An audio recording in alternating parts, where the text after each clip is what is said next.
ስም አይቀበርም። በምድር ላይ በተመላለሱባቸው ዘመናት ለአገር ለወገን የላቀ ሥራ ያበረከቱ በአጸደ ሥጋ የተለዩን ስመጥር ሰዎች የሚታወሱበት ዝግጅት ስም አይቀበርም። ሕያው ስማቸው ከነግብራቸው ይወደሳል። ዘወትር ሮብ ከምሽቱ 3 እስከ 5 ሰዓት በእናንተው ሬዲዮ በሸገር ኤፍኤም 102.1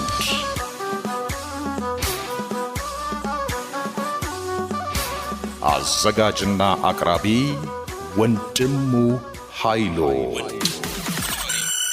ስም አይቀበርም።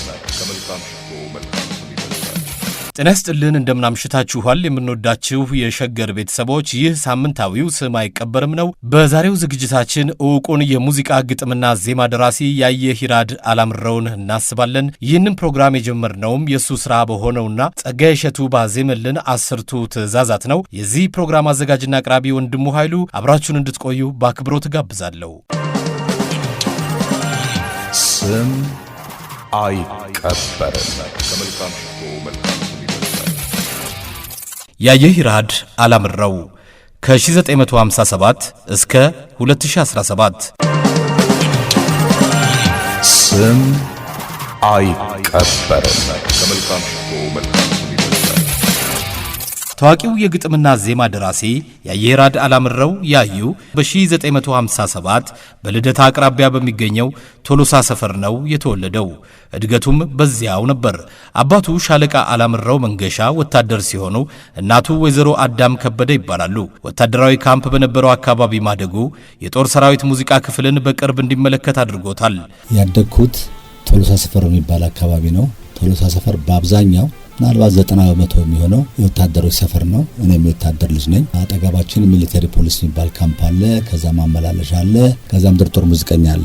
በልጅነቴ አጋጣሚ ነበረኝ። በተለይ ምድር ጦር ሙዚቀኞች ሲለማመዱ ማየት። በሙሉ ምድር ጦር ሙዚቀኞች ዘፋኞችን አውቃቸዋለሁ። ሲለማመዱ ያለው በተለይ ትምህርት ዝግ በሆነ ጊዜ በክረምት በተለይ እነሱ ደግሞ ለመስከረም ለእንቁጣጣሽ የሚዘጋጁበት ጊዜ ስለነበረ በጣም ሙዚቃዎችን አዳዲስ ሙዚቃዎችን በአንድ ጊዜ የማየት እድሉ ነበረኝ እና ምናልባትም እሱ አስተዋጽኦ ያደረገ ይመስለኛል ወደዚህ ለመሳቤ። ያየሂራድ በተስፋ ኮከብና ልዑል መኮንን መታሰቢያ ትምህርት ቤቶች ተምሯል። በትምህርት ቤቶቹ ቆይታና በቤተሰብ ተጽዕኖ ለሀገርና ለጥበብ የነበረው ፍቅር እያደገ መጣ። ከ1970ዎቹ ጀምሮ በርካታ ታዋቂ የአማርኛ ዘፈኖችን ግጥሞች ደርሷል። ያየሂራድ አላምረው ከ4 አስርት ዓመታት በላይ ለኢትዮጵያ የሙዚቃ ኢንዱስትሪ ከፍተኛ አስተዋጽኦ ያበረከተ በርካታ ታዋቂ የግጥምና ዜማ ስራዎችን የፈጠረ እንዲሁም ፕሮዲውሰር ነበር። ከ1975 ዓ.ም ጀምሮ በኪነ ጥበብ ሕይወት ዘመኑ በርካታ ድምፃውያንን በግጥምና በዜማ በማገልገል ትልቅ አሻራውን አሳርፏል። ያየሂራድ አላምረው ከታዋቂ ድምፃውያን አስቴር አወቀ፣ ፀሐዬ ዮሐንስ፣ ምን ይውጠኝ ነበር በሰው አገር ባትኖሪ ከጎኔ፣ ኩኩ ሰብስቤና ከሌሎችም ጋር ሰርቷል። የሻመታት የአፍሪካ ገናና በከብራይ ኖረች ባለም ዙሪያ ገና።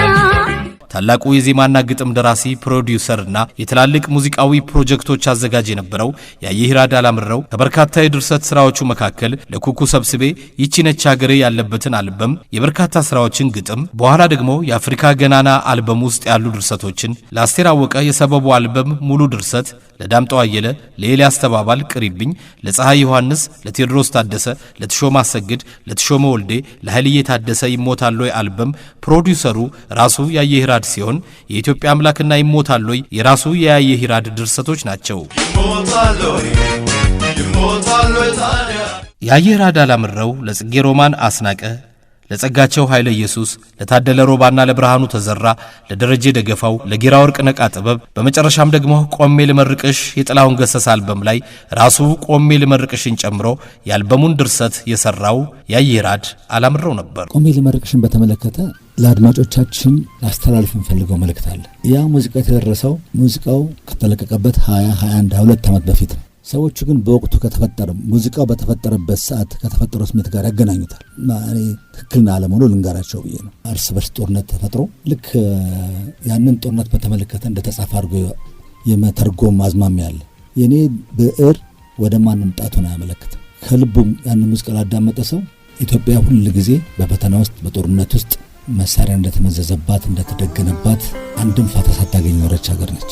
አንዳንዱም በራሳችን በውስጣችን ባለ ችግር ነው፣ አንዳንዱም ከውጭ ነው እና ለኢትዮጵያ በጎም ይመኝ ነው። ጥላሁን ነው ሰውየው ቆሜ ልመርቅሽ የሚልበት የራሱ ምክንያት አለ። ሁለተኛ ዳግማኛ ህይወት ሰጠሽ ነው የሚለው። ጥላሁን በተደጋጋሚ በህይወቱ ላይ የተጋረጡ ፈተናዎችን አልፎ ቆሞ የሄደ ሰው ነው።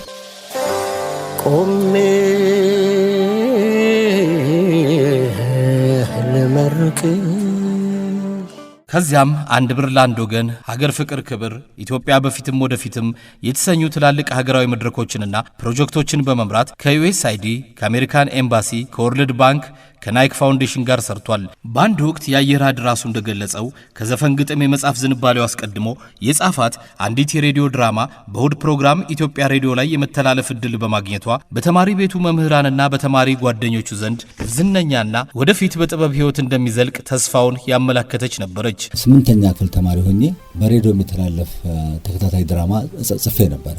ጎረምሳ ሆኜ ማለት ጎረምሳም አልነበርኩም እና በዛ እድሜ ያው በጣም ትንሽ በሬዲዮ እሁድ ዕለት ፕሮግራም ተላልፎ ሰኞ ትምህርት ቤት ስትሄድ ተማሪዎች የሚያደርጉልህ ከበባ፣ የሚሰጠው አድናቆት፣ ከዛ የሚቀጥለው ሳምንት እንዴት ነው ብለው ሲጠይቁ በቃ ጥሩ ነገር ይሰማሃል። በስራዎቹ ምንጊዜም የመታወሱ ነገር አንድና ሁለት ባይኖረውም በቤተሰቦቹ አማካኝነት ለኢትዮጵያ ቤተ መዛግብትና ቤተ መጻሕፍት አገልግሎት ወመዘክር የተሰጡት የተበረከቱት የዕድሜ ልክ ስብስብ መጻሕፍቱና መጻሕፍቶቹም የሚነበቡበት የማንበቢያ ክፍሉ ደግሞ በልዩ ሁኔታ እንዲታወስ ያደርገዋል። ያየህ ይራድ አላምረው ባበረከተልን በርካታ የግጥምና ዜማ ስራዎቹ ዘወትር ሲታሰብ ይኖራል። ዕውቁ የሙዚቃ ግጥምና ዜማ ደራሲ ያየህ ይራድ አላምረው ከመገናኛ ብዙሃን ጋር ብዙም ቃለ ምልልስ የለውም። በእናንተ ሬዲዮ ሸገር ኤፍኤም 102.1 ወይ አዲስ አበባ ፕሮግራም ላይ በአንድ ወቅት ተደርጎለት በነበረው ቃለ መጠይቅ ከተናገረው የተወሰነውን ክፍል የእርሱ ስራ በሆኑ ሙዚቃዎች እያዋዛው እነሆ ለመታሰቢያው እዚህ ጋር ላስደምጣችሁ።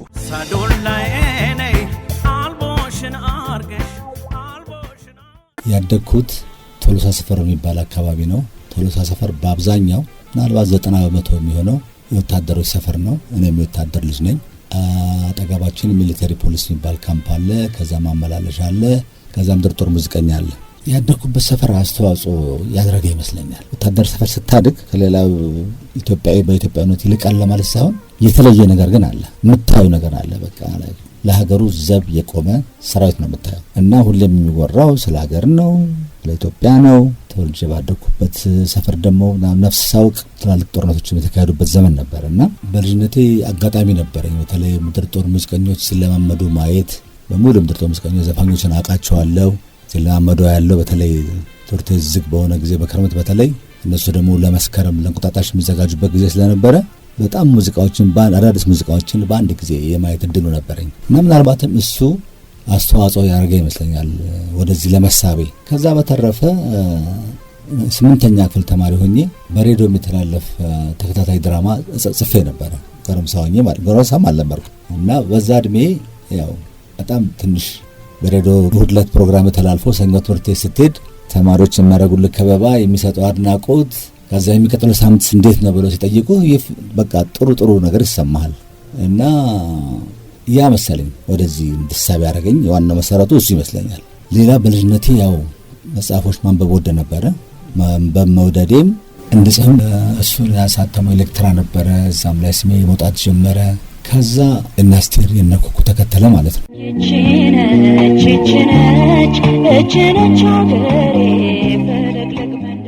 ያስቴርን ሙዚቃ ስሰራ ከሀገር ውጭ ነበርኩኝ። እኔ በመላላክ ነው እግረ መንገዴን የኤሌክትራ ሙዚቃ ባለቤትን ታወቂው ስለነበረ እሱ ስለነበረ የሷ አሳታሚ ለሱ እየላኩለት እሱ ለሷ እየላከ ነው የተሰራው።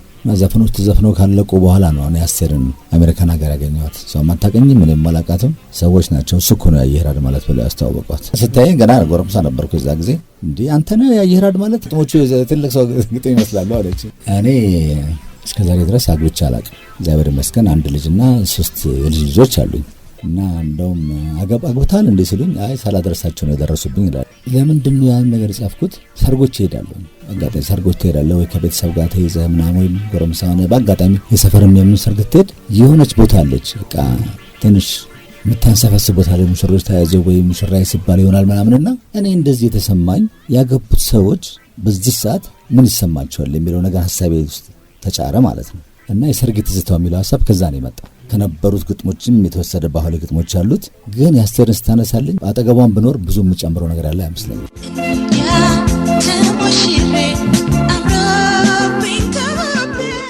እዛ ውስጥ እንግዲህ 7 ነው ምናምን ዘፈኖች አሉ። 6ቱን የጽፌዋለሁ። ሰኞ ዕለት የሚለውን ግማሽ ነው እሷ መነሻውን ጽፋቸዋለች። ከላይ በኋላ ነው ጽፌያቸዋለሁ። እኔ መኖሬ ወይም አለመኖሬ በአስቴር ዘፈን ላይ የሚያመጣው ለውጥ የለም። እንደውም ያልጻፉ ነገሮች ተጨማመረሽ የምትላቸው እሷና በጣም ግርም እነዚህ ነገሮች ነው ጽፌያቸዋለሁ። እሷ አስከፍታቸው ነው ብሎላል። ከኩኩል ጀምረልህና ኢትዮጵያ የአፍሪካ ገናና የሚለው ትንሽ ትንቢታዊ ነገር ነው። ያ ዘፈን በተዘፈነበት ጊዜ ኢትዮጵያውያን በተለይ በስደት ላይ ያሉ ኢትዮጵያውያን ወደ ሀገራቸው አይመለሱም ነበር። የደርግ ጊዜ ነው። በዛ ጊዜ የተሰደዱ ወጣቶች ናቸው አብዛኞች እና ወደ ኢትዮጵያ የሚመለሱበት ጊዜ አልነበር። ግን ይታየኛል አንድ ቀን ሀገሬ መጥቼ ነው ስሜቱ ይታየኛል። the whole idea ይታየኛል ስሜቱና አንዴ ግር ብሎ ወደ ኢትዮጵያ ሲመጡ የመንግስት ለውጥ ተደርጎ ጊዜም አልፈጀም።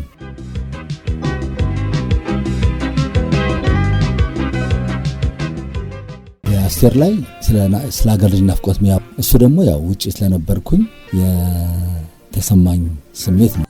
ሌላ ፀሐይ ላይ ምን ወጣ ነበር የሚለውም ከሀገር ልጅ ጋር ያለ በውጭ ሀገር ከሀገር ወጥተህ አንድ አጋር ሲኖርህ የሚሰማ ስሜት የሚገልጽ ነው። እንዴት ሆነ ነበር ከስደት ጋር ሆደ ባሻውን የኃይልዬን ዘፈኖች ነበርኩ ፕሮዲዩስ ያደረኩት ያሳተምኩትና ገበያ ላይ ያዋልኩት አከፋፈልኩት ማለት ነው። ሰክሰስፉል ነበረ።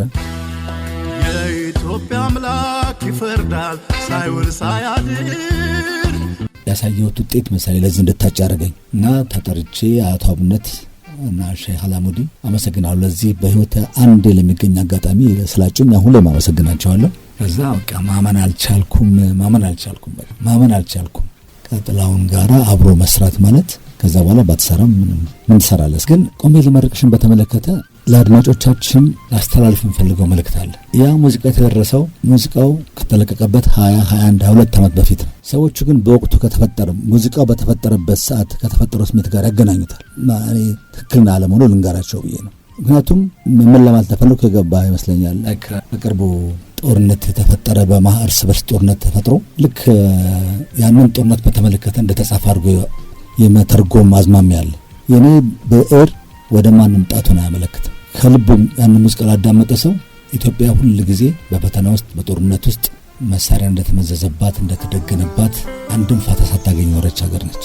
አንዳንዱም በራሳችን በውስጣችን ባለ ችግር ነው፣ አንዳንዱም ከውጭ ነው እና ለኢትዮጵያ በጎም ይመኝ ነው። ጥላሁን ነው ሰውየው። ቆሜ ልመርቅሽ የሚልበት የራሱ ምክንያት አለ። ሁለተኛ ዳግማኛ ህይወት ሰጠሽ ነው የሚለው። ጥላሁን በተደጋጋሚ በህይወቱ ላይ የተጋረጡ ፈተናዎችን አልፎ ቆሞ የሄደ ሰው ነው። የአምባሰል ሙዚቃ ቤት ባለቤት ፍቃዱ ዋሪ አሜሪካን ሀገር ይመጣል። ባለቤቱ እዛ መውለድ ነበረባትና በዛ አጋጣሚ ይመጣል። የቆየ ወዳጅነት አለን። ታታሪ የሥራ ሰው ነው። ያዩ እዚህ ከመጣው አይቀርማ አንድ አልበም ሰርቼ መመለስ አለብኝ አለ ማለት ነው። ምን እናድርግ ተባብለን ተመካከርን፣ መረጠን እነሱን ማለት ነው። እዛ ላይ ስራዎች አሉኝ። አገሩን ስለማያውቀው ደግሞ ሁሉም ነገር ፕሮዲዩስ የማድረግ ኃላፊነት የኔ ነው። እነሱን ግጥሞች፣ ዜማዎች መምረጥ፣ ግጥም መስጠት፣ ግጥሞች ማረም የመሳሰሉት ነገሮች። ኤልያስና በዛወርቅ በጣም ደስ የሚል ድምጽ ነበር የሚያወጡት እዛ ላይ ተሾመ።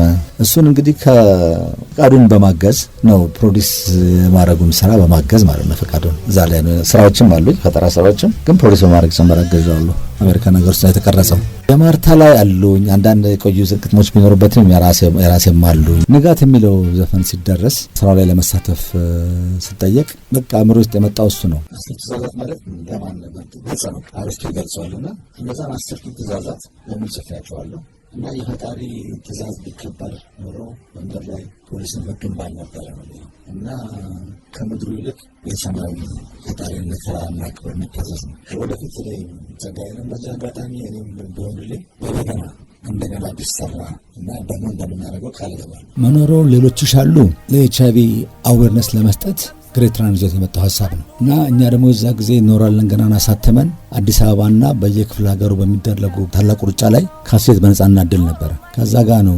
ከታላቁ ሩጫ ጋር የሥራ ግንኙነት የፈጠር ነውና እነሱም በዚህ አርስት አንድ ሙዚቃ እንድናዘጋጅላቸው ጠይቃሉ ማለት ነው። እኔ ነበር ኮንታክታቸው። እኔ ሀሳቡን ጽፌ ሄድኩኝ። ኤልያስ ጋር ሄድኩት። ኤልያስ ብዙ ስራዎች አብረን ሰርተናል። ልነግረው ፈልገው በጣም በብዙ $1000 እንደማስታውሳለሁ $25 ቀጥረው ያመጡት የሆሊውድ ሚውዚክ ፕሮዲዩሰር የኤልያስን ዘፈን ሰምቶ ሙዚቃ ሰምቶ ማለት ነው እኔ ለምን አስፈልጋቸዋለሁ እንደዚህ አይነት ሙዚቀኛ ያያላችሁ እኔ ለምን አስፈልጋቸዋለሁ ነው ያለው። አንድ አፍሪካን አሜሪካን ነው ከሎስ አንጀለስ ነው ያመጡት እና የኤልያስን በቃ ችሎታ እግረ መንገዴንም እንደገና ለማንሳት ነው እና ያ ሙዚቃ ግብጽ ውስጥ ነው የቀረጽ ነው። አዋርድ አሸነፈ። ሙዚቃው አዋርድ አግኝቷል።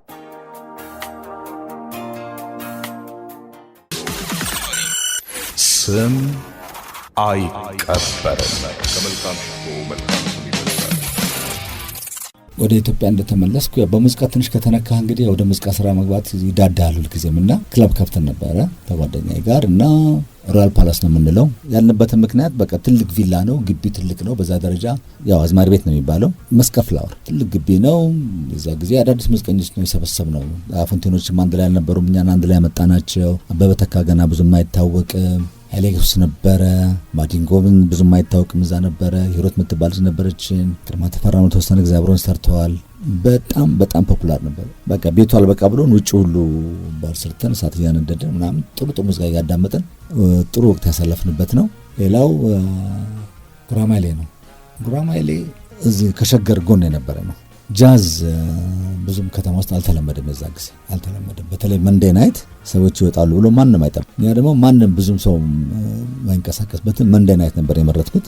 መንዴ ናይት ጃዝ was very popular እና እነ ሳሚ ይርጋ እና ፋሲል እና በጋዝ እና ሄኖክ አክሊሉ ሳክስፎን ተጫዋቹ፣ ድራመሩ ናቲ፣ ደግሞ ሁለት ፈረንጆች ነበሩን ከጀርመን። የተለያዩ ኢንተርናሽናል አርቲስቶች ከኤርፖርት ወርደው መጥተው ጃም ያደርጉበት ቦታ ነበር። በጣም ፖፑላር የነበረ ቦታ ነበረ። እኔ ሰለቸኝ የማታ ስራና እሱን ሳቆም ፈንድቃ ተረክቦ እስካሁን ድረስ ስላመጣው መንዴ ናይት ጃዝ እንደ ባህል መቆጠሩና የኢትዮጵያውያንና በውጭ ሀገር ዜጎች የተወደደ ፕሮግራም ሆኖ ደስ ይለኛልና የጉራማይሌ ታሪክ በአብዛኛው ሊነሳ የሚችለው በመንዴ ናይት ጃዝ ነው። ጃዝንና አዝማሪን ኮምባይን በማድረግ የተፈጠረ ቃል ነው ጃዝ ማለት። የኢትዮጵያን የ60ዎቹን ጎልደን ኤራ ዶክመንት ለማድረግ ከፖላንድ የሚመጣ የቪዲዮ ክሩ ነበረ። እኔ ነበር ኮንታክታቸው እና ያው በስራ አጋጣሚ ግርማን ለማግኘት በአማሃ በኩል በፍራንሲስ በኩል ግርማ ተገኘ። በዛ አጋጣሚ ነው ግርማን የተዋወቅኩት እኔ እና ስራዬ ስለነበረ እሱ ማነጋገር ነበረብኝ። እነሱ ማነጋገሩት፣ ፍራንሲስ አነጋገረው፣ ነፍሱን ይማራውንም ጋሻ አማሃ አነጋገረው። በፍጹም እኔ ምን ሰራሁና ምን ያሰጠም እንደምታውቀው ሰውዬው በጣም ቁጥብ ነው። ምን አድርጌ ነው አንተር የሚባል ነገር አላቅም ምናምን ብሎ አስቸገረ። ይሄ ደግሞ ይሄ ነገር መስተካከል አለበት የስራ ኃላፊነት ነውና ተስፋ ቆረጡ። እነሱ ሊሄዱ አንድ ቀን ሲቀራቸው አንድ እድል ስጡኝ አልኩኝ። ምን ታረጋለህ ያዩ ከዚህ በኋላ ምንቸውን በሙሉ ሞከር ነው ያሉት። አንድ እድል ስጡኝ ብዬ ምን እንዳስመለከተኝ አላቅም። እኔ ዳልኩና ጭነነው ግርማን በቀጥታ ራስ ሆቴል መጣ። ራስ ሆቴል ይጀቀጥ ተገባን። ወስጄ ድሮ የሚጫወትበት ክለብ ውስጥ ነው ያቆምኩት። ግርማ የነበረበትን አያውቅም። ትዝታዎቹ በሙሉ እንዳሉ ሰፈሩበት ተመልሰው ማለት ነው። እንዳጋጣሚ ዞር ብለን ስናይ የተሰባበረች ፒያኖ አቧራ ለብሳ መጋረጃ ስር ቁጭ ብላለች። የመቼ እንደሆነች እግዚአብሔር ይወቀው። እዛ ጊዜም ተጫውቱባትም ይሆናል አላውቅም። እሷን ጠርገን ቁጭ አድርገን ወንበር አድርገን ፒያኖ ጋር ቁጭ አድርገን ከ27 ከ28 ዓመት በኋላ ለመጀመሪያ ቀን ፒያኖ ነው ከማለት ነው። ኢንተርቪውን ሁሉ ከዛ ፋልሴቶ በጣም ትልቁን አስተዋጽኦ ለኢትዮጵያ ሙዚቃ ማንሰራራት የጃዝ ሙዚቃ ሆኖ ሌሎችን ነው በተዘፈኑት መደበኛ ዘፈኖችን እንደገና በዓለም እንዲተዋወቁ ዛሬ ኢትዮጵያ ሙዚቀኞች ውጪ ሄደው ስራቸውን እንዲያቀርቡ ከ10 በላይ የውጪ ባንዶች በዓለም ደረጃ የኢትዮጵያ ሙዚቃ እየሰሩበት የሚገኙት በፍራንሲስ ፋልሴቶ ልፋትና ጥረት ነው። እኔ እንደውም እውነቴን ነው የምለው ፍራንሲስ ፋልሴቶ የሚመለከተው ክፍል ቢያዳምጠኝ እድሜም እየገፋ ሄዷል። በህይወት እያለ ኢትዮጵያዊነት የክብር ዜጋ የሚገባው ሰው ነው ብዬ አስባለሁ። ሐሳቡ ትክክል ከመሰላቸው ይሄ ጉዳይ መልካቸው ሰዎች እድሜው እየገፋ ስለሆነ ለሰው ትልቅ እውቅና ቢሰጠው እኔ በጣም በህይወቴ አንዴ ደስ ከሚለኝ ነገር አንዱ። በቅርብ ደግሞ ሌላ የሰራነው ስራ አለ። ሸገኞች አሰለፈች አሽኔና ሌላም ግጥንሽ ክብረት ትበልጣለ ነገር አለች። እነሱንም እኔ ነኝ በመሃል ያው ከካምፓኒ ጋር ሆኜ እንድታተም ያደረኩት ማለት ነው። በተለይ ጌጤነሽ ክብረትን ማግኘት በጣም አስቸጋሪ ነው። በጣሊያን ሀገር ነው ያለችው። እሷን አፈላልገን ይሄን ሁሉ ስራ አለው። ግን እሷ ገናይተን የእሷን ፊርማ ማግኘት፣ ፈቃደኝነት ማግኘት፣ ክፍያ መፈጸም ምናምን ብዙ ነገሮች እና ለማንኛውም ታትሞ ገበያ ላይ ውሏል። ግን ያው እዚህ ሀገር ሸክላ ብዙም አድማጭ ስለሌለ በውጭ ሀገር ታትሞ ለውጭ ሀገር ሰዎች ነው የሚሰራጨው።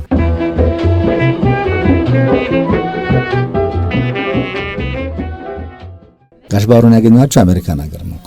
እሳቸውን ኮንሰርት አዘጋጀው ማለት ነው። እኔ አዘጋጅቼ ፖስተር ለጥፌያለሁ በየቦታው። በዚህ ቀን እዚህ ቦታ ጋሽ ባህሩ ቀኜ ሙዚቃ ትርኢት ይካሄዳል የሚል ማለት ነው። በአጋጣሚ ያንን ሾው ማን ያህል ዲሲ ገቨርንመንት ውስጥ የሚሰራ ኤትኒክ ሙዚቃዎች ላይ እያጠኑ ሽልማት የሚሰጡ ዲፓርትመንት አለ እዛ ዲሲ ገቨርንመንት ውስጥ እና ቁጥሬን አይቶ ይደውልኛል ማለት ነው። እሳቸውን ፎቶግራፍ አየ፣ ሁኔታቸው ደስ ያለው ማሲንቋቸውን አየ እና እንዲህ አይነት ፕሮግራም አለን እንዲህ አይነት ነገር ደግሞ አይቻለውኝ። ከዛ ላይ ነው ቁጥሩን አግኝቼ ደወልኩት። ማሳተፍ ትፈልጋለህ ያለኝ ሰው እሳቸው ለውድድር በጣም ደስ ይለኛል ብዬ ጋሽ ባህሩን እንግዲህ ማነጋገር አደጋ ሙዚቃ ሄዶ ዘፈን ማቅረብ አይጠበቅባቸው መስፈን አይጠበቅባቸው። አሁን ጋሽ ባህሩን ቁጭ አድርጌ እንግዲህ ታሪካቸውን መጠየቅ አለበት። ቁጭ በይ ሳነጋግራቸው ደግሞ በጣም ኢንተረስቲንግ የሆነ ስቶሪ ነው ያላቸው። በጣም በቃ ላይክ ማንም ሰው የሌለው ማለት ነው። በዛ ደግሞ ሆቴል ሄደህ ዘፈኖች ጠይቃቸው ይሸጡልሃል አሉኝ። ሄድኩኝ ሬስቶራንት ውስጥ ጠየቅኩኝ። የሆነ መዝገብ አገላበጠና ስንተኛ ተራ ቁጥር እንደሆነ ያ ሙዚቃ ማለት ነው አወጣና እዛች ጠረጴዛው ላይ አባስቶ አስከፍሎ ሰጠኝ ማለት ነው። እንደዚህ ነው የሚደረገው ማለት ነው ብዬ አይ በቃ እኔ ይሄን ነገር መቀየር አለብኝ አልኩኝ። የተለያዩ ሙዚቃዎችን በካምፓኒ ደረጃ አባዝቼ ከበር አድርጌ ስማቸውን ለጥፌ ሼልፍ ላይ አልኳቸው ማለት ነው። እዛ ያሉት ጓደኞቼ ያውቃሉ እንደዚህ ላረግ ነው። ምክንያቱም ይሄን ነገር ካላረግኩኝ ወደፊት ስራ ማደግ አይችልም። ከሬስቶራንት መውጣት አለበት። የፕሮዳክሽን የጀመረው በዚህ ነው። አንድም ካሴቶችን በስነ ስርዓት ከነከበራቸው የማን እንደሆኑ ዓመተ ምህረታቸው የዘፈኖቹ ዝርዝር ከዚህም ከአዲስ አበባም ከበሮች እየገዛው በቃ በስነ ስርዓት አሳትሜ ሼልፍ ላይ ማዋል ጀመርኩና የዩ ፕሮዳክሽን ወስ ፌመስ በዛ ጊዜ ዝነኛ ነበር። ኢትዮጵያ የመጀመሪያ ጊዜ ኢትዮጵያ ሙዚቃ በካሴት በማስተዋወቅ ደረጃ እንደዛ ነው የጀመርነው እና አንድ ቦታ ላይ ካልጀመርኩ አንድ ነገር አሁን ትልቅ ገበያ ሆኗል። እንደና ሆም ሬከርድስ መጥተዋል፣ እነ ሸዋ መጥተዋል።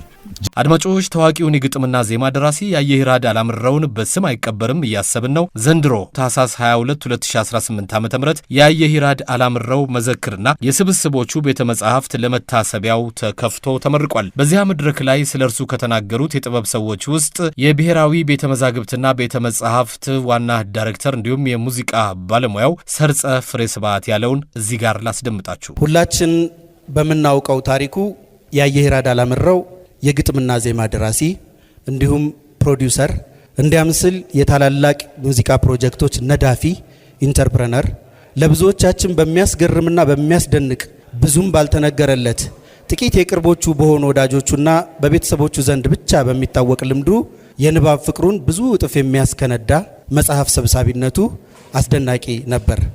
ከህልፈቱ በኋላ የተገለጸው ምስጢሩ ይህ መጽሐፍትን እጅግ አድርጎ የመውደዱ ነገር ነበር ቢባል ማጋነን አይሆንም። ምን ሲያደርግ ሰበሰባቸው የሚያስብሉ መጽሐፍትንና ያልታተሙ መዛግብትን ሰብስቧል። የህልፈቱ ዜና ከተሰማበት ታህሳስ 24 ቀን 2017 ዓ.ም ቀደም ባሉት ቀናት የወጡት አዳዲስ መጽሐፍትን ሳይቀር ገዝቶ እያነበበ ነበር። እነዚህን መጽሐፍት በወጉ አደራጅቶ የሚያስቀምጥበት ቤት እንደሚያስፈልገው ለቤቶች ኮርፖሬሽን ማመልከቻ እስከ መጽሐፍ ባደረሰ ፍቅር መጽሐፍቱን የሚያስቀምጥበት ክፍል ቢጠበው እንኳ መጽሐፍትን ከመሰብሰብ አልቦዘነም ነበር። ምናልባት የግጥም ድርሰቶቹ ጠለቅ ማለት የሀገር ፍቅርን፣ ታሪክን፣ ሃይማኖታዊ ጉዳዮችን፣ ለየት ያሉ የህይወት ፍልስፍናዎችን እንዲያነሳ ሰበቡ የንባብ ልምዱ ሳይሆን አይቀርም ብለን እንድናስብ በህይወት ዘመኑ ሙሉ የሰበሰባቸው መጽሐፍት አግኝተናቸው አይተናቸው እጅግ እጅግ እጅግ ተደንቀናል። በአንድ መልኩ በክዋኔ ጥበብ ባለሙያዎች በከያንያን ልማድ ውስጥ እምብዛም አይስተዋልም የሚባለውን የንባብን ጉዳይ ለካ እንዲህም በጥልቀት የሚያነባለ እንድንል የቆምታ እድል ፈጥሮልናል። እንዲህ ለመሆን መቼም መሰረት ያስፈልጋል። መሰረቱ ከወላጆቹ በተለይም ከወታደር አባቱ ከሻለቃ አላምረው መንገሻ የተነሳ ይመስላል። የእናቱ የወይዘሮ አዳም ከበደ አስተዋጽኦም ለያየሂራድ አላምረው በሀገር ፍቅር የነደደ ማንነት የራሱ ድርሻ ነበረው። የወታደር ካምፕ ወይም ሚሊተሪ ካምፕ የነበረው የጦር ሰራዊት የሙዚቃ ክፍልን እያየ ለማደግ እድል የሰጠው የልደታ አቅራቢያው የቶሎሳ ሰፈር ልጅ መሆኑ ደግሞ በራሱ የሙዚቃንም የሀገር ፍቅርንም አዛንቆ ለማደጉ ሰበብ ሳይሆን ይቀራል። የተማረባቸው ተማሪ ቤቶች ተስፋ ኮከብና ልዑል መኮንን ከስማቸው በሚነሳ ማንነት የያየሂራድን ሀገርና በጥበብ ፍቅር አንጾ በንባብ ልምድ ቀርጾ ለማሳደግ የሚበቃ የተማሪ ቤት ባህል የዘረጉ ነበሩ። እንዲያውም ያየሂራድ ራሱ እንደገለጸው ከዘፈን ግጥም የመጻፍ ዝንባሌው አስቀድሞ የጻፋት አንዲት የሬዲዮ ድራማ በእሁድ ፕሮግራም ኢትዮጵያ ሬዲዮ ላይ የመተላለፍ እድል ማግኘቷ በተማሪ ቤቱ መምህራን፣ በተማሪ ጓደኞቹ ዘንድ ዝነኛ የወደፊት በጥበብ ህይወት የመዝለቅ ተስፋውን በሩቅ እንዲያይ እድል የሰጠ የልጅነት አጋጣሚ ነበር ማለት ይቻላል። የጥበብ ሥራ ከክዋኔ በላይ ከማጋጋጥ ከማሰማመሩ በላይ ፈጠራው እጅግ ከባድ ነው። መንገድና ስልቱ የማይታወቅ በቀመር የማይሰላ ዛሬ የሄዱበት መንገድ ለነገው የማይሰራ በየቀኑ ተአምር የመጠበቅ ያህል ከባድ ጉዳይ ነው። በተለይ እንደ ስነ ጥበብ እንደ ስነ ግጥም ያለው ከግጥምም ለዜማ ወይም ለሙዚቃ የሚሆን ግጥምን መጻፍ እጅግ ከባድ ነው። ለዜማ የሚሆን ግጥምን የመድረስን ስራ ከባድ የሚያደርገው ግጥም ራሱ ዜማዊ መሆኑ ሲሆን ይሄው ራሱ ሙዚቃዊ የሆነው ግጥም ዜማዊ ስልጣኑ ከፍ ባለው ሙዚቃ ውስጥ ናግባ ሲባል የራሱ መግደርደር እና እምቢባይነት ስላለው ነው። ግጥሙ ለዜማ ስልጣን ለመሸነፍ ግዴታ አለበት። ዜማ ባወጣለት ሀዲድ ለመጓዝ ይገደዳል። ለዜማው ምጣኔ ሲባል ቃል ይቆረጣል። ቅርጹ እንዲያጥር ወይም እንዲረዝም ይደረጋል። የራሱን ምት ትቶ የሙዚቃውን ስልተ ምትና ባር ወይም ሪዝም እንዲከተል ይገደዳል። በብዙ የሚያከራክር ቢሆንም ከዜማ ወይም ከግጥም ድርሰት መምጣት ይሻላል ወይስ ግጥሙን ወደ ዜማ መተርጎም ይሻላል የሚለውን የማይቋጭ ክርክር ለጊዜው እናቆየውና የዜማ ግጥም ጸሐፊ የሆነ ሰው የዜማን ልሳን ወደ ቃል የመተርጎም ችሎታ የታደለ ቢሆን ይበልጥ ይሳካለታል። እንዲህ ያለው ተሰጦ ለገጣሚዎች ሁሉ የተሰጠ አይመስልም። የራሳቸውን ቃልና የቤት ነጻነት ለሚፈልጉ ባለቅኔዎች ይህ አይነቱ የሙዚቃዊ ዜማ ስልጣን አይዋጥላቸውም። በቅኔያዊ መራቀቃቸው እጅግ የሚያስደንቁ ጠቢባን ወደ ሙዚቃዊ የዜማ ግጥም ሲመጡ ግር የሚላቸው ለዚህ ነው። ያየህ ይራድ አላምረው የዚህ ምስጢር የተገለጠለት ድንቅ የዘፈን ግጥም ደራሲ ነው። በጻፋቸው የዘፈን ዜማ ግጥሞች ላይ የምናየው ጸጋው የዜማን ልሳን በቃል የመተርጎም ችሎታውን ነው። ይህንንም በሕይወት ታሪኩ ላይ በተጠቀሱት ድምፃውያን በሰጣቸው ስራዎች ላይ ሁሉ ማረጋገጥ ይቻላል። በኢትዮጵያ ሙዚቃዊ ባህል ውስጥ የዘፈን ግጥም ጸሐፊ መሆን ሌላም ከባድ ነገር አለው። የጥንታዊ ሕዝብ ጠንካራ የገጣሚነት ጣጣ። በተለምዶ ጥንታዊ ሕዝቦች ቀልድና ግጥም አዋቂዎች ናቸው ይባላል። ለዚህም የመካከለኛው ምስራቅ ጥንታውያን ሀገራትንና ኢትዮጵያውያንን ምሳሌዎች የሚያደርጉ ብዙዎች ናቸው። የሁሉንም እንተውና የሀገራችን የገጣሚነት ባህል ጠንካራነቱ ምንም ጥያቄ የለውም። ጸጋዬ ገብረ መድኅን እንዳሉት ኢትዮጵያዊ ከአንቀልባው ሽሩሩ እስከ መቃብሩ ምነው ባፈሩ ላይ በግጥም የተከበበ ነው። ጭራሽ አዝማሪው የሚያዜመው ግጥም አልበቃ ብሎት ተቀበል ብሎ ግጥም የሚሰጥ ህዝብ ነው። እዚህ ገጣሚ ህዝብ መሃል አንጀት አርስ የዘፈን ግጥም ጸሐፊ ሆኖ መገኘት እጅግ ከባዱ ፈተና ነው። የያየህ ይራድ አላምረውን የጥበብ ህይወት እጅግ እንድናደንቅ የሚያደርጉን ጉዳዮች ይህንን መሰረትም ሊስቱት አይገባም።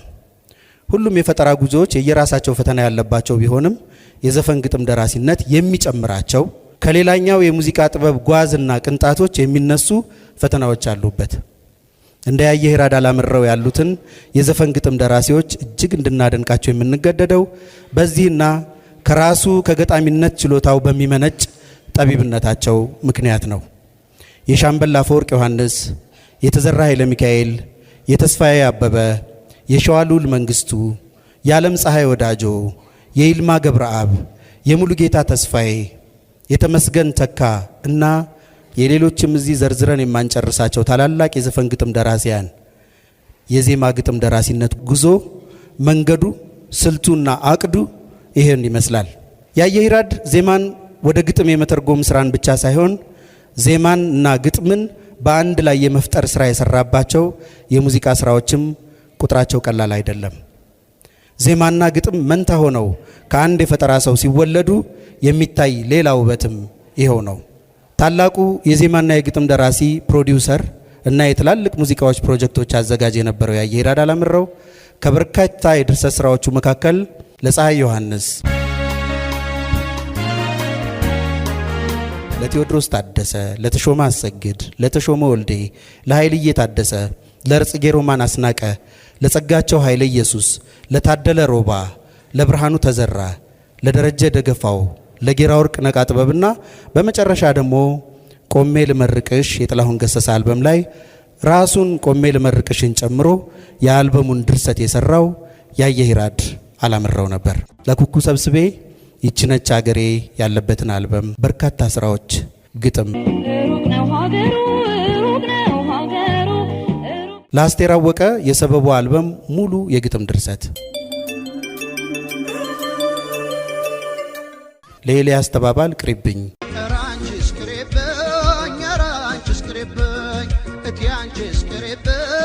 ያየሂራድ በተምሳሌትና በፈሊጥ የበለጸጉ ግጥማዊ ይዘቶችን እጅግ ይወዳል። በተለይ የአዝማሪዎች የግጥም ስልት እጅግ አድናቂ ሙዚቀኛ ነበር። በአገጣጠም ስልቱ ውስጥ የአዝማሪዎችን የግጥም መንገድ የተከተለባቸው ስራዎች በርካታ ናቸው። ለማርታ አሻጋሪ፣ ለተሾመ አሰግድ፣ ለበዛ ወርቅ አስፋውና ለኤልያስ ተባባል የሰጣቸው ድርሰቶች ይህን ፍላጎቱን በይበልጥ ጎልተው እንዲወጡ ያደረገባቸው ስራዎቹ ናቸው። በአስቴር አወቀ ሰበቡ አልበም ውስጥ የፎክ ግጥሞችን መቀላቀሉ የዚህ አዝማሚያ ማሳያ ነው። ምናልባት ታላቁን የባህል ጥበበኛና አዝማሪ ባህሩ ቀኘን የማድነቁና ስራዎቻቸው ዓለም አቀፋዊ እውቅና እንዲያገኙና እንዲሸለሙ የማድረጉ ፍላጎትም ከዚህ ጊዜ ጥረቱ የመነጨ ሊሆን ይችላል። በማህበራዊ ጉዳይ ላይ ያተኮሩ በርካታ ስራዎችንም ሰርቷል።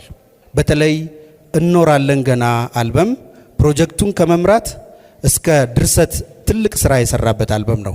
ይህ አልበም አንድን ማህበረሰባዊ መልእክት በጥበብ ለማቅረብ ዘወትር የምንጠቀማቸውን የተሰለቹ መንገዶች እንደገና እንድንመረምር፣ በፖፕ ሙዚቃ ቅርጽና ደረጃ መልእክቱ ቀጥተኛ ትምህርት ሳይሆን በጥበብ በተዋዛ መንገድ እንዲቀርብ ያስተማረበት ነው ማለት ይቻላል። የዚሁ አልበም ማስታወቂያ ስራ ሆኖ የወጣው ዘሪቱ ከበደና አብነት አጎናፍር ጆኒ ራጋ የተጫወቱት መኖርህን ሌሎች ይሻሉ ይፈልጋሉ የሚለው መዝሙር የግጥም ድርሰት የያየሂራድ አላምረው ከኤልያስ መልካ ጋር በቅንጅት የጻፈው ነው። የመልእክት ጥልቀቱ ከኤልያስ ህልፈት ጋር ተያይዞ በሰፊው ተተርኳል። ነገር ግን የኤልያስ መልካና የያየሂራድ አላምረው ስሜትና ሐሳብ ምን ያህል ውህደት እንደነበረው ለማየት በአብነት የሚጠቀስ ድንቅ ስራ ነው። የዚህ ሙዚቃ በእነዚህ ማህበራዊ ጉዳዮች ላይ በሚያተኩሩ ስራዎች መዝሙር መሳይ ብቻ ሳይሆን የዘመኑን የፖፕ ሙዚቃ ቅርጽ ተሸክመው በጥበብ ልቀው መሰራት እንደሚችሉ ማረጋገጫና ማስተማሪያም ጭምር ነው። ኢትዮጵያ በያየሂራድ ድርሰት ውስጥ በትልቅ ብዕሩ ተገልጻለች። ከሀገር ውጪ በነበረው ህይወት ናፍቆት ብቻ የተፈጠረች ጉዳይ ግን አይደለች። ኢትዮጵያ ለያየሂራድ አላምረው እንዲያውም በወታደር ልጅነቱ በወታደር ሰፈር በማደጉ የተፈጠረች ከይችነች ሀገሬ እስከ ቆሜ ልመርቅሽ የዘለቀች የእድሜ ልክ ጉዳዩ ነበረች ማለት ይቻላል። ትንቢትም ተናግሮላታል።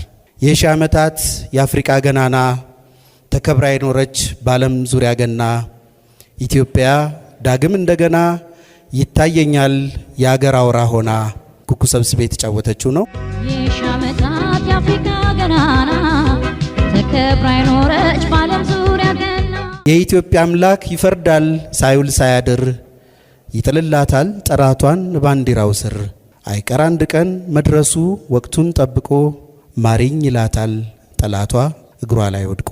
ኃይልዬ ታደሰ። የኢትዮጵያ አምላክ ይፈርዳል ሳይውል ሳያድር ይጥልላታል ጠላቷን። በመጨረሻም የሱም የጥላሁንም መቋጫ የሆነው አንገትሽ ራስሽን ችሎ ለየውና ማግስቱን ይውሰደኝ 10 ሞት ይምጣና።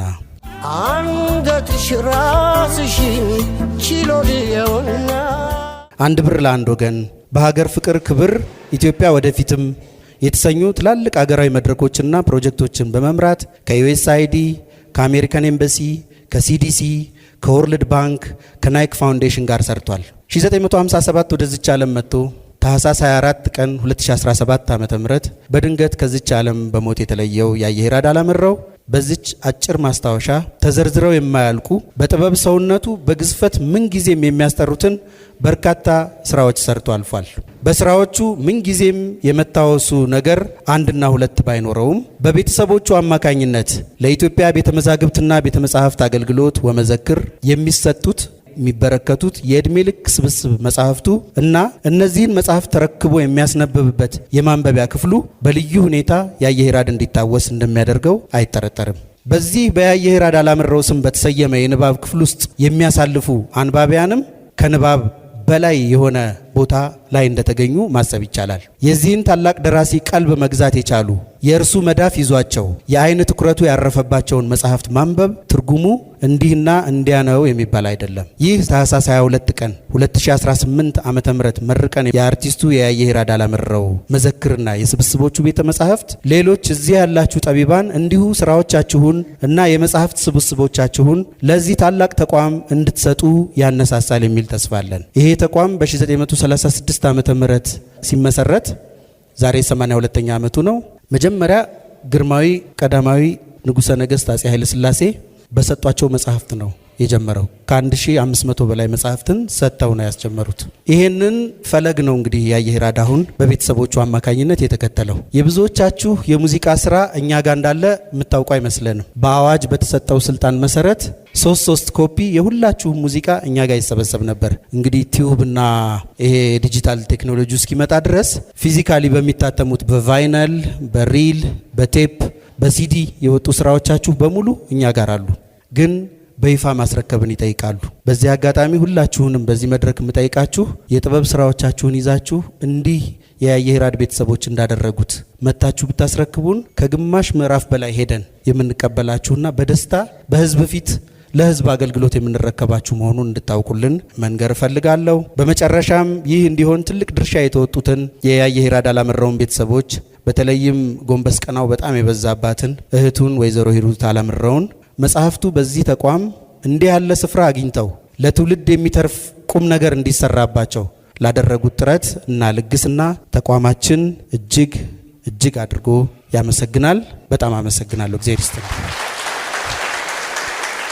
አሁን ደግሞ የኢትዮጵያ ሙዚቃ ህብረት ፕሬዝዳንት የሆነው ሙዚቀኛ ዳዊት ይፍሩ ስለ ያየሂራድ የተናገረውን ስሙ። ይህ ታላቅ የጥበብ ሰው ያየሂራድን የሱን ስራዎች በክብር ለማስቀመጥ እዚህ በእንግድነት ተጠርቼ በመገኘቴ ታላቅ ክብርና ደስታ ይሰማኛል። ያየሂራድን ማቀው በሰባዎቹ አካባቢ ነው። የዛን ጊዜ ምንም እንኳን የጀማሪነት መንፈስ ቢኖርበትም ለጥበቡ ምን ያህል ተመስጦ እንደነበረውና ጥረት እንደነበረው እኔ በስራዬ አጋጣሚ ከሱ ጋር አብረን ስንሰራ አይቻለሁ። ያየሂራድ የራሱን ብቻ ስራ ሳይሆን የሌሎቹንም ስራ መንገድ እንዲያገኙ እድል ይሰጣል። በተለይ እኔ በዚህ በሙዚቃ ስራ ውስጥ ረጅም ዓመትና ብዙ ስራዎች ብካፈልም ያየሂራድ ከነበሩት ድርሰቶች መካከል ስሰራ ነፃነት ይሰጥ ነበር። ብዙዎቹ አሳታሚዎች ፕሮዲውሰር የነበሩት ይሄ ይቅጠንልኝ፣ ይወፍርልኝ፣ ይርዘምልኝ የሚባል ሁሉ ጊዜ የሚያሰለቸንን ጥያቄ ያቀርቡልን ነበር። ያየሂራድ ግን አንድ ስራ ሰጥቶ ያንን ስራ ከሰራን በኋላ እዛ ላይ ምን ይመስላል ተብሎ ሲል እናንተ የታያችሁ ነገር እኔም የሚታየኝ ነው ብሎ ትልቅ ማበረታታትን የሚሰጥ ነው። ያየሂራድ እንግዲህ ስራዎቹ በጣም በርካታ ናቸው። በተለይ በመጽሐፍት የነበረውን ስብስብ በአንድ ወቅት የኢትዮጵያ ሙዚቀኞች ማህበር መጥቶ እነዚህ ስራዎች እነዚህ መጽሐፍቶች አሉኝ እና እነዚህን የማስቀምጥበት ቦታ ያስፈልገኛል ብሎ ምክክር በጠየቀን ጊዜ በአቅማችን ይህ ስራ ለትውልድ የሚተርፍ ስለሆነ ቦታ እንዲሰጠው ከፍተኛ ብዙ ጥረት አድርገን ነበር። ይህ የዛሬው እድል እሱ በህይወት ኖሮ እቃዎች የሚቀመጡበት ቦታ እፈልጋለሁ ባለበት ጊዜ ቢሆን ኖሮ ምን ያህል ደስ ባለኝ ነበር።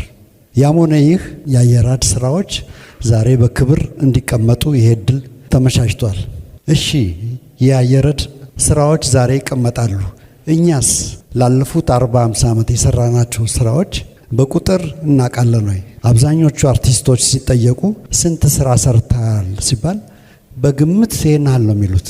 እኛ በግምት ውስጥ እስካሁን አልወጣንም። ሁላችን ስራችን በግምት የተጠቃለለ ነው። ካሁን በኋላ ግን ስራዎቻችን የሚቀመጡበት ቦታ ስላገኘን በክብር ተቀምጦ ቁጥራቸውንም ምን ያህል ሰው እንዳነበባቸው ምን ያህል ሰው እንዳዳመጣቸው የምንለይበት እድል የተመቻቸልን ነው። ስለዚህ በዚህ አጋጣሚ የያየሂራድን ስራዎች ተከትለን ሁላችንም ያለንም ትንሽም ትልቅም ሳንል ተደመጠ አልተደመጠ የሚለውን ጥሬ የሆነም ለህዝብ ያልቀረበ ስራዎችን በሙሉ የምናስቀምጥበት እድል ስለተመቻቸ ብሔራዊ ቤተ መጻሕፍትና ወመዘክር ዳይሬክተር የሰጡንን እድል ከልብ አመሰግናለሁ። ሸገር ኤፍኤም 102.1 ስም አይቀበርም ነው። የፕሮግራሙ አዘጋጅና አቅራቢ ወንድሙ ኃይሉ ነኝ። የያየሂራድ አላምረው የቅርብ ወዳጅ የሆነው ድምፃዊ አረጋኸኝ ወራሽ ስለ ያዩ የተናገረውን እንስማ። ያዩ ካረፈበት ጊዜ ጀምሮ እስከ ዛሬው ቀን በዚህ ስራ ውስጥ አሳልፈናል። ዛሬ በመጀመሪያ ቤተሰቦቹ እንኳን ደስ ያላችሁ ነው የሚባለው። እንኳን ደስ ያላችሁ። በተለይ የማትደክመው የማትሰለቸው እኛን በሙሉ ሞተራችን ናት ማለት ይቻላል ሂሩት አላምረው በጣም እንኳን ደስ ያለሽ፣ እንኳን ደስ ያለሽ። ለኛ ጉልበት ናት ሂሩት። ያየሂራድ ደግሞ አስተሳስሮን ሄዷል። ከልፈቱ ጀምሮ በሱ ስም የተቋቋመ ያ ኮሚቴው ያለበት አንድ መንፈሳዊ ማህበር ተመስርቶ እጅ ለእጅ አያይዞን በ24 ሁል ጊዜ የሚከበረው በዓል በያየራድ ስም የነበርነው ኮሚቴዎችና ሌሎችንም ሰዎች አካተን አንድ ማህበር ተመስርቷል። ያዩ ለዘላለም ይኖራል። ፈቃደኞች ከሆናችሁ ማህበራችንን መቀላቀል ትችላላችሁ። እንግዲህ ወደ ዋናው ቁም ነገር ስመጣ በኮሚቴ ደረጃ ተሰባስበን መጀመሪያ የቀብሩን ስነ ስርዓት ከዛ በኋላ ደግሞ ወደ ዶክመንተሪዎቹም ገባን። ግን ትልቁ ነገር ያየራድ ከመጽሐፎቹ ጋር እየተጋፋ በአንድ ክፍል ቤት ውስጥ ያሉን መጽሐፍ ምን እናደርገው? የኮሚቴው ትልቁ ስራ የነበረው ይሄ ነበር። ስለዚህ ወደዚህ ተቋም የሚመጣበትን መንገድ በጣም ከፍተኛ ጥረት አድርገን ብዙ ስብሰባዎች አድርገን መጽሐፎቹ ከመኖሪያ ቤቱ መጥቶ ወደ እህቱ ቤት ተቀምጦ ይህንን መጽሐፍ ከዚህ ተቋም ጋር ለማገናኘት ብዙ መንገድ ተኬዷል። እንደዚህ በአጭር ጊዜ ውስጥ ያለቀ አይደለም፣ ረጅም ጊዜ ነው። ተቋሙን ደግሞ መልካም ፈቃደኝነቱን አሳይቶ በተለይም ያየራድ የሚገርመው ነገር ተማሪዎች የተማሩበትን ደብተር ሳይቀር ይገዛል።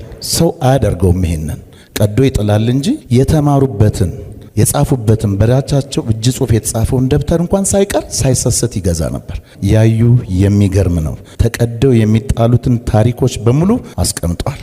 ስለዚህ እኛ የኪነ ጥበብ ሰዎች ወደፊትም ይሄ ተቋም በዚህ ደረጃ አክብሮና እዚህ ቦታ ድረስ መጥቶ ክፍል ሰጥቶ ያዩን እንዲዘከር እንዲነበብ ቁጭ ተብሎ አንድ ክፍል ሙሉ ቤት ነው የሰጡትና ለኛ ተቋም በተለይም ለጥበብ ኢንዱስትሪ በጣም ትልቅ ውለታ ነው። ወደፊትም ቅድም ክቡር ዶክተር ዳዊት ይፍሩ እንዳለው ብዙዎቻችን ምን እንደሰራን አናውቅም። ቅድም እንዳለው ነው በግምት ነው የሚባለው። ቅድም ሰርጸ ተናግሮታል። ብዙዎቻችን ኦዲዮ ቪዥዋል ድሮ በፊት በሙዚቃ ማህበር የነበረ ለሳምፕል እየተላከ 3 ካሴቶች ይመጡ ነበር።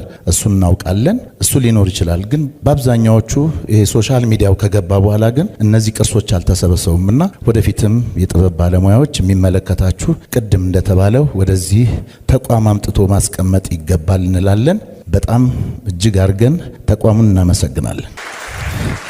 ሌላው ከዚህ ውጭ ያዩን ትንሽ ደቂቃ ለመግለጽ ያየራድ በጣም ቀና ሰው ነው። ምንም አይነት ተንኮል የሌለው በሙዚቃው ዘርፍ ላይ ምቀኝነት የሌለው ለመተቸት ሳይሆን ሐሳቡን እየገለጸ የሚያስተምረን ወዳጃችን፣ ስራዎቻችን እሱ እንኳን ያልሰራው ስራ እንኳን ቢሆን እንኳን አምጥተን ስናሳየው መልካም ሐሳቡን የሚሰጥ መልካም ጓደኛችን ነበር። በጥበብ ውስጥ የሚወደድ ለዝና ምንም ጉዳይ የሌለው ታዋቂ ሆኖ እንደ ታዋቂ ያልኖረ ራሱን ደብቆ ስራዎቹን ግን አስቀምጦልን ኖሯልና ያዩ እጅግ ሲበዛ በጣም መልካም ሰው መሆኑን በዚህ አጋጣሚ እናገራለሁ።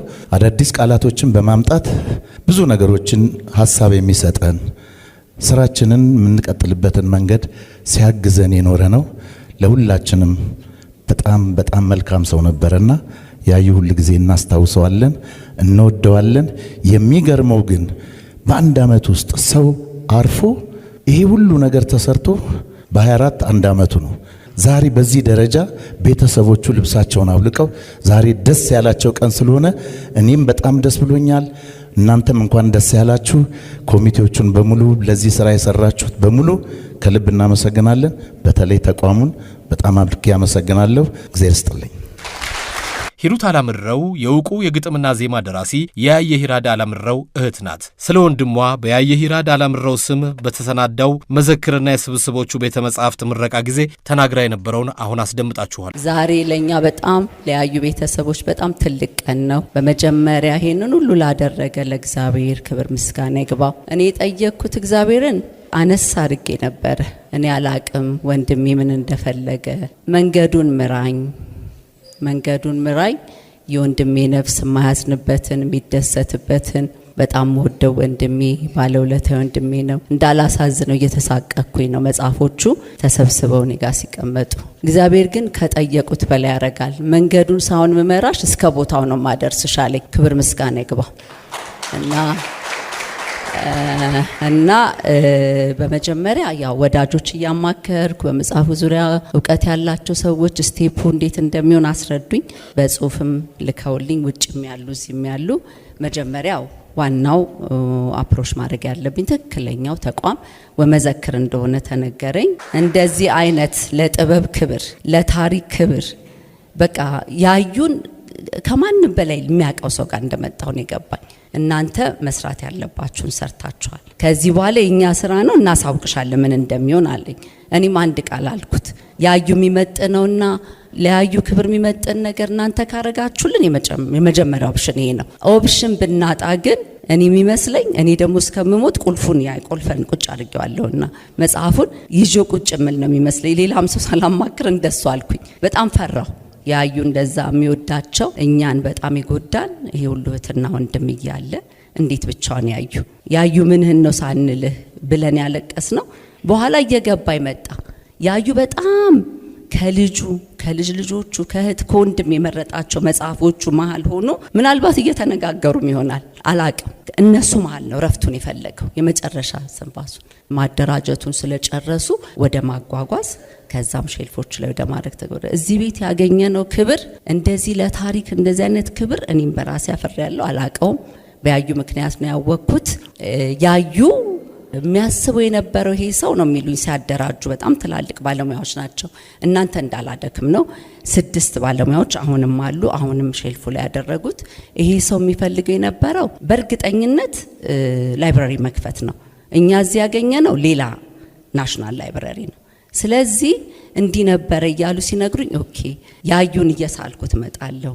ያዩ ቁጭ ብሎ ላይብራሪ ከፍቶ ሌሎች ወዳጆች አንዳንድ ነገር ሲሉ ካፌና ላይብራሪ ሲል ሙዚቃ ክምችቱም በጣም ብዙ ነው ያስገባ ነው እዚህ ከመጽሐፉ ያልተናነሰ እና አየሁት። ቁጭ ብሎ እያነበበ እያስነበበ ለትውልድ ማስተላለፍ ነው። እንግዲህ ያዩ እንደምታውቁት ከኢትዮጵያ ጋር የተቆራኘበትን ነገር መግለጽ ያቀታል። ታሪኮቿን፣ ባህሏን፣ ወጓን፣ ሃይማኖቷን እንዳለ ነው የሰበሰበው። እኔ ፈዝዤ ነው 7ቱንም ሳምንት ያሳለፍኩት ብያቸዋለሁ።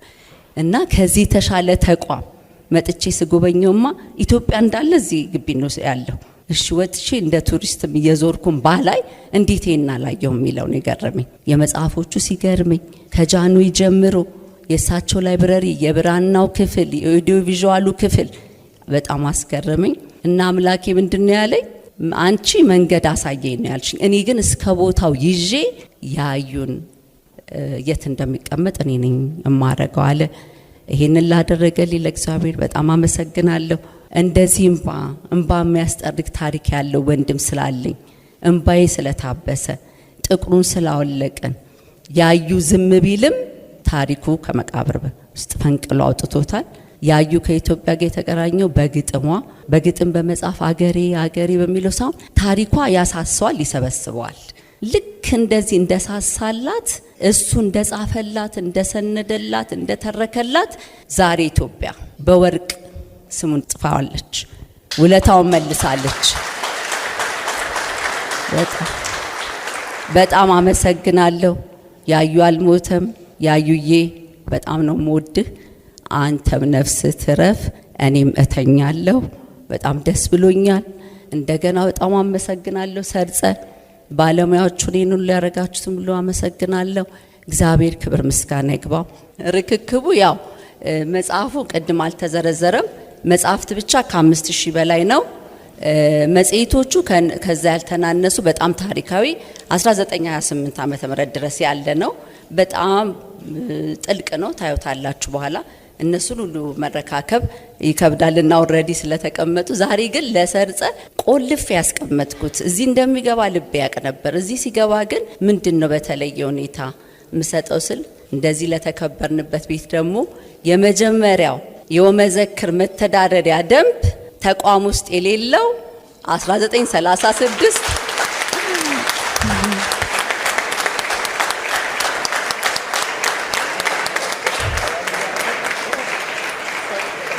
እና ዛሬ ለተቋሙ በልዩ ሁኔታ ያዩ ላይብራሪ ውስጥ ሳይሆን የሚሆነው በእናቶ ሰርጸ እጅ የሚሆነው ይሄን ነው የምናበረክተው። በዚህ መልኩ ይታይልን ርክክቡ።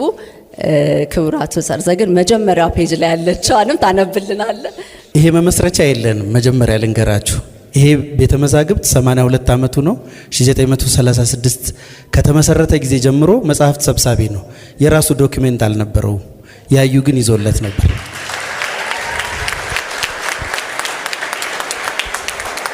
መግለጫውን ላንብብላችሁ። በዚህ አዲስ የሕዝብ ቤተ መጻሕፍት ቤት የሚታተሙ መጻሕፍት፣ ያልታተሙ ጽሑፎችና ለታሪክ የሚጠቅሙ ነገሮች ሁሉ ተሰብስበው የሕዝባችን የአእምሮ ቅርስና የተስፋው ማንቂያ እንዲሆኑ ይጠበቃሉ። ይህ ቤት ጥንታዊ ታሪካችንን ለመጠበቅ ባላደራ ከመሆኑ በቀር ለመጪው ታሪካችን ሁሉ በቀጥታ ረዳታችን መሆን አለበት። ሚያዝያ 27 ቀን 1936 ዓ.ም ግርማዊ ቀዳማዊ ኃይለ ሥላሴ ንጉሠ ነገሥት ዘኢትዮጵያ። እውቁ የጥበብ ሰው ያየሂራድ አላምረው ኦሎምፒያ አካባቢ በሚገኘው መኖሪያው ፐርፕል ህንፃ ውስጥ ነበር ታኅሳስ 24 2017 ዓ.ም ሕይወቱ አልፎ የተገኘው። ሥርዓተ ቀብሮም በቅድስት ልደታ ማርያም ቤተክርስቲያን ተፈጽሟል። የዛሬን አበቃን። ሳምንት ሌላ ባለውለታችንን እናስባለን። ከፕሮግራማችን ጋር ስላመሻችሁ እናመሰግናለን። ሌሊቱ ሰላማዊና የተባረከ ይሁንላችሁ። ኢትዮጵያ ለዘላለም ትኑር።